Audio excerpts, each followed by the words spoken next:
Welcome to a system inspection, and today I thought I'd look at the Commodore Plus 4. I thought I'd guide you through me just playing around with it and setting it up, because it's not a machine that I've had a lot of experience with. I don't think a lot of people have either. It was quite kind of an obscure machine. It came about in the mid-80s, and it wasn't really a successor to the Commodore 64. It was kind of a new line which incorporated 4 business applications. It was more aimed for the home office, business sort of use. And the Plus 4 indicates the 4 built-in programs that come with it, like spreadsheet, word processor, etc. And we've got these little arrow keys to navigate these programs. Quite a compact design. It's a dark case. We still get accessories like the tape cassette deck for loading tape software and the like. It comes with 64K of memory, the same as the Commodore 64. But one thing Commodore did was they changed all the connectors, which was a bit of a sack of shit, really. I mean, the video out is the same as the Commodore 64, but things like the tape connector, drastically different from what you would get on the Commodore 64. We've got different unique joystick connectors, different power input. You know, we've got, it's just, why? Just standardize. Come on. IBM got it in the early 80s. It's quite a plasticky thing. It's, it's a bit, it's not very well put together. And it comes with the standard brick over here. Yes, Commodore block. This one's a bit buzzy. It's a bit worrying, if I'm honest. We've got a joystick here, which is quite flimsy. Anyway, let's take a look at this. Get it hooked up, shall we? Okay, and we are good to go. And if you listen, you may be able to hear a buzz from that power supply. They sometimes do that when they're a bit old. It's not the nicest of sounds. It sounds a bit like you might die, but we'll carry on with it. Anyway, here is the introduction screen, as you can see on my trusty JVC studio monitor. Commodore Basic version 3.5, 60,671 bytes, 3 plus 1 on key F1. So if we press key F1, oh god, you have to excuse me. I haven't really used a Commodore Plus 4 for a long time. Oh my god. Right, okay, we've got something. We have something. This is the 3 plus 1. Okay, we're obviously in some sort of a spreadsheet now. You can see me. Hello. Black screens. And we can move the cursor about. That's nice. We can possibly access some sort of menu. We've got an I. We've got I. We've got U. If we press the keys quite hard, we can get... It's a word processor. This is the word processor, isn't it? Must be. That return key is not very responsive. We've got quite an unresponsive keyboard here. Anyway, you get the idea. These programs were built into the system from the go, and you know, IBMs were about at this time. This machine didn't really fit into anywhere. People didn't really want it for business, and for home, for home use, they could use their Commodore 64 for all their packages, all their work they needed, and still have loads of games. This was nowhere near as good for games. It lacked hardware scrolling and sprite handling, and also we had the Commodore 16, which isn't a cut down Commodore 64. It is a Commodore Plus 4 with less memory in the shape of a Commodore 64 case. That is pretty much it. Let's take a look at what else we can do with this. Okay, we've got the on and off switch down the side like we do with the 64. Pop! Yeah, this does have a very ropey keyboard. The enter key will work with some determination. These machines all got their individual quirks, haven't they? Anyway, you could load software on cartridge. We've got Strange Odyssey here on this rather unique kind of bendy cartridge. And obviously tape. So we've got all the classics like Karate with not very inspiring cover art. I want some kind of inspiring cover art.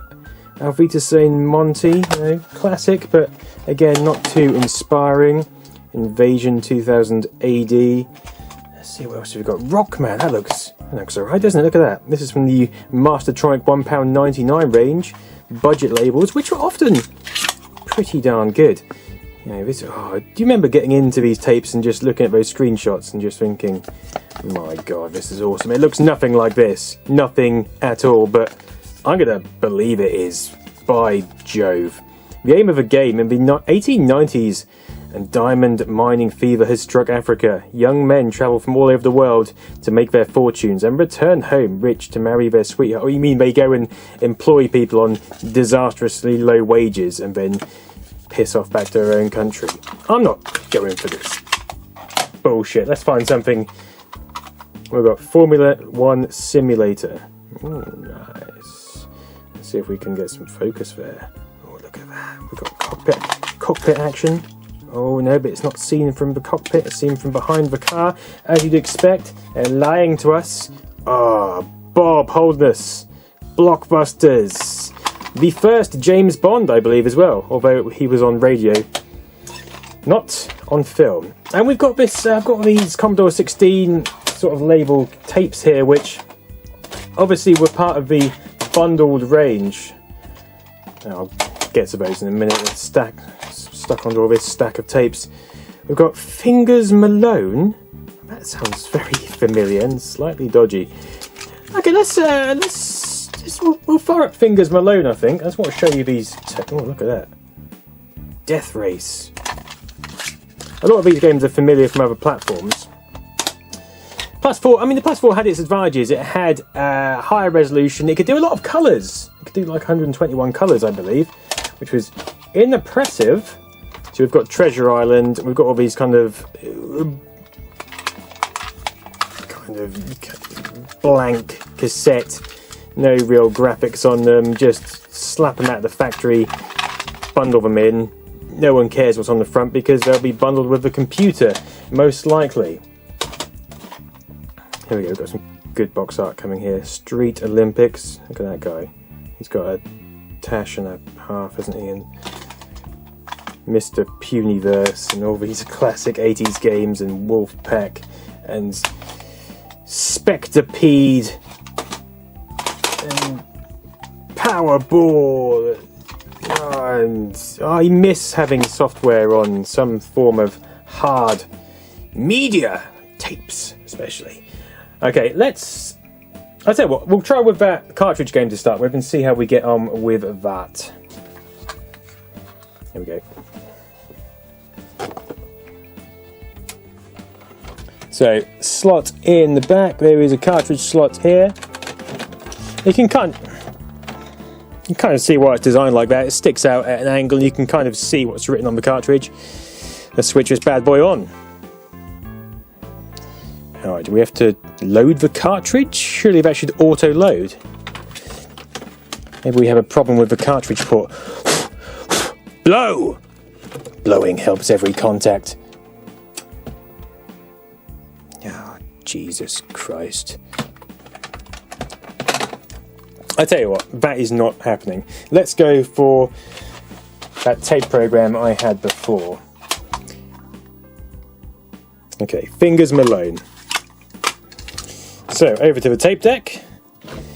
This looks very much like a standard Commodore 64 tape deck. Rewind. Let us issue the command of... God. Enter. Press play on tape. Bosh. And we wait for the Commodore Plus 4 to do its thing and load. Found Malone. Always good. You might notice I'm using my BBC school desk here. From the BBC Micro area with its double platform. Oh, it's a sexy thing, I tell you. And we have a PC 1512 next to that, which I may do a re-review on very soon. My original review, which I did years ago, is a pile of dog turd. It's, oh, God, you look back and think, what was I doing? So I might do another one of those pretty soon. There we go, British software, Fingers Malone. While this is loading, let me just run through some specifications for the Plus 4. We've got a MOS Technology 7501, it's very similar to the Commodore 64 processor. Runs at 1.77 MHz on PAL, 64K of RAM, 64K of ROM, including Commodore Basic 3.5. We've got text mode of 40 by 25. We've got graphics modes of 160 by 200 pixels in multicolor or 320 by 200 in high res with 121 colors. Input output ports. You've got tape, ROM, 2-pin DIN for joysticks, serial bus user port, composite video connector, and RF modulator. We've got the power pack. It's it's fairly reasonably spec'd. It wasn't necessary with the Commodore 64. The Commodore 64 beat it nearly every way. Right, this loaded quite quickly. Let's dive in. If the joystick will actually indeed work, which it doesn't appear to do. Oh, you gotta love old technology. This was a machine I picked up on eBay a while back actually, and got it fairly cheap. One of those untested jobbies. Yeah, it works. Let's read the instructions. Joystick import 2. Why would you have the joystick import 2? This machine can't accept analog input, so it can't really take a mouse. So why you would need to have the joystick import 2 is beyond me. Alright, okay, we've got working joystick now. Here I am. I am a massive face. Shit, man, I'm dead. Alright, oh god, this joystick feels like it's going to fall apart. Okay, this is a bit... Is that a ladder? Can I... Shit! I mean, no sound effects, but I mean... Okay, alright. Okay, those ones go up. Those ones go up. Oh man, I can't do it with this joystick. It actually feels like I'm going to rip the entire thing apart. It's not what I want to do, and it's not very responsive at all. Come on, mate. Up we go. Yes. Get across. Come. No. You. Yeah, I've got a key. Okay. Down here. Down here. Down here. Do it. Do it. Do it. Get down, you scoundrel. Oh, is that? Okay, that's the exit. Can I just? No, I can't. Can I jump? I can't do anything. I can't go down. I can't. Surely I must be able to go down that one which is going down. This is fucking crazy. Come on. Look at his face how it changes expression. That is quite comical. I can't get down there. This is not... I am not appreciating this one bit, I'll be honest. Right, okay. I'm dead. Let's move on to something else. While we're here, I'll just show you the manuals we get. We have the Commodore Plus 4 user manual, looking rather tatty. Spiral bound with that lovely flippable effect. Getting to know the switches and sockets. The right side of your Plus 4. I would not want to get on its wrong side. Cursor keys, we've got all this stuff. I mean, cursor keys were fairly revolutionary in this sort of configuration back then. I mean, the Spectrum had a couple here and a couple over here, as did the Commodore. Commodore 64 had just two keys, didn't it? And you had to use Shift to flick between the up and down and left and right on each one. So that configuration, which is fairly intuitive, not so well known. Software manual, word processing, this is what you got. Business graphics, database, spreadsheet. 3 plus 1 makes 4. Changing margins with a document. What is a spreadsheet? Oh, imagine the days where you didn't know what a spreadsheet was. What innocent times. What is this? We've got some sort of piece of paper. I love finding bits of stuff in these books. And we've got some code. Oh my god, I'm quite tempted to type this in and see what the hell happens. Bouncing ball? Oh my god, okay, let's type this in and see if we can get the bouncing ball going.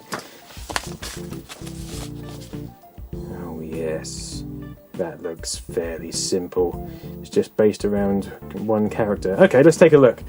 Okay, we know this keyboard is dodgy as hell, so this is going to be interesting, to say the least.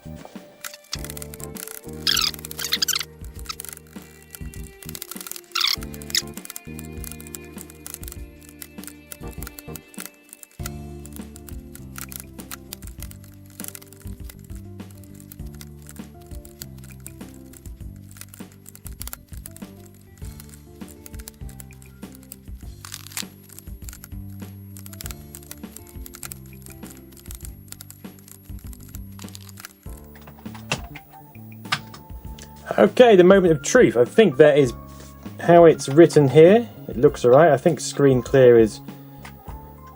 Okay, let's see how it goes anyway. Oh yeah, we've got a bouncing ball. It's just for number 0, but it's bouncing from left to right. And as you can see, this could easily be used as the base code for something like Pong. Yeah, we just need a few hit sprite detection, or alphanumeric detection code here to bounce it and then relay it in a given direction. And we have a basic version of Pong. This is fundamental coding. Nice to have these little snippets, which someone's obviously come up with themselves, or they've copied them somewhere else. Nice bit of history there. Alright, let's look at some more software. I'm going to try and get these apps running again. Let me restart it. Okay, so to get to other programs, we run this, which starts up with built-in software package using F1. Then we press the Commodore key for command mode, if the Commodore key will work.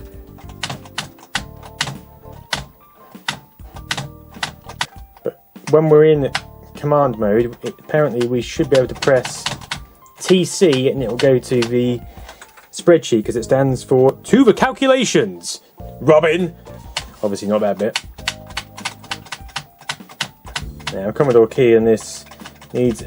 These keyboards kind of ease up after a while. It's been getting better as I've used it, but they require a lot of jabbing, you know, to move dirt onto the contacts, or to just move about the contact metal, just to get them to work a bit, or just replace the membrane, or whatever is under this keyboard.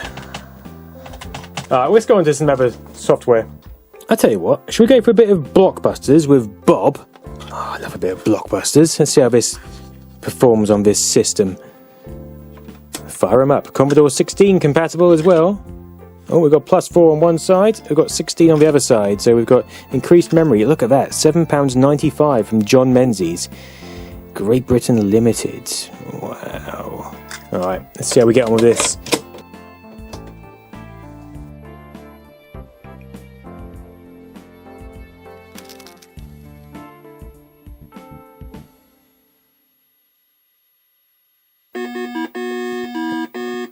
Oh yeah, we've got the Blockbusters music! These games are loading fast. They load faster than any Commodore 64 game. Alright, can we... It's hard when the keyboard isn't working. Okay, this is going to be difficult with a keyboard which is broken to play a game like this. Load new questions from tape. Nah, we're happy with the existing questions. Turn off sound? No, we love it. That's what the volume control's for. Enter your name. Nerdus. Player 2? I haven't got player 2. Do you need 2 players? Bob, how many games in this series? 1. Game speed. 3. Bob on right shift. Nerdus on CPM key. The CPM key doesn't work. Oh god. I can't answer questions. Press A key to play. Right, here we go. K. An uncontrollable impulse to steal. Time's up! Freeze Christ Social. What the... This is the quickest thing ever!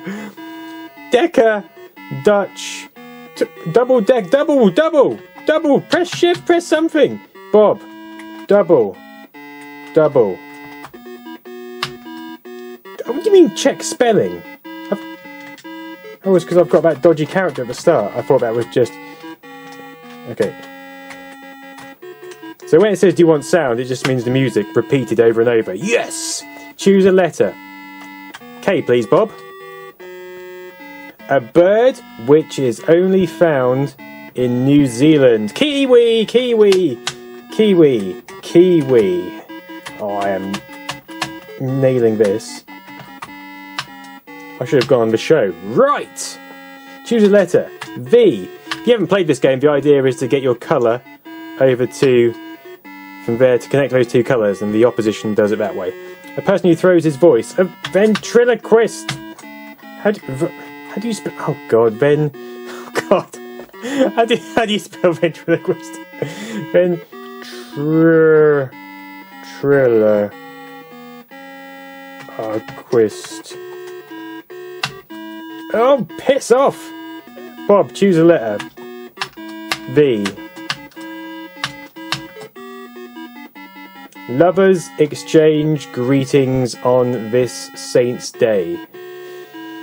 Valentine's! Valentine. Yes! Choose a letter. Y, obviously. No, I could go for O, I suppose. A dessert made from skimmed milk. Yogurt! I can spell yogurt. Oh God, I can't spell yogurt.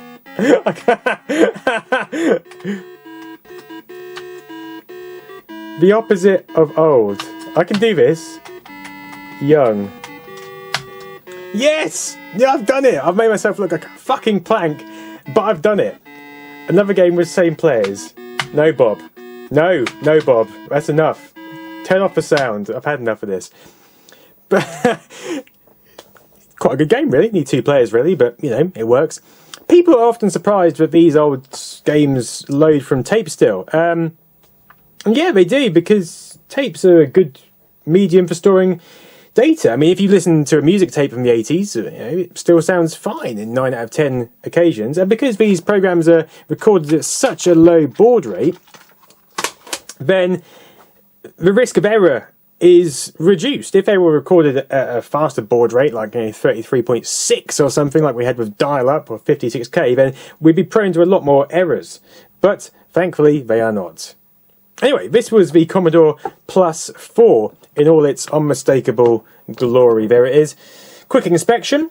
No doubt I'll do a full review at some point in the future, but in the meantime, I'm going to go and practice my goddamn spelling. What has happened to me? I'm ashamed to speak the language. Thanks for watching. See you soon.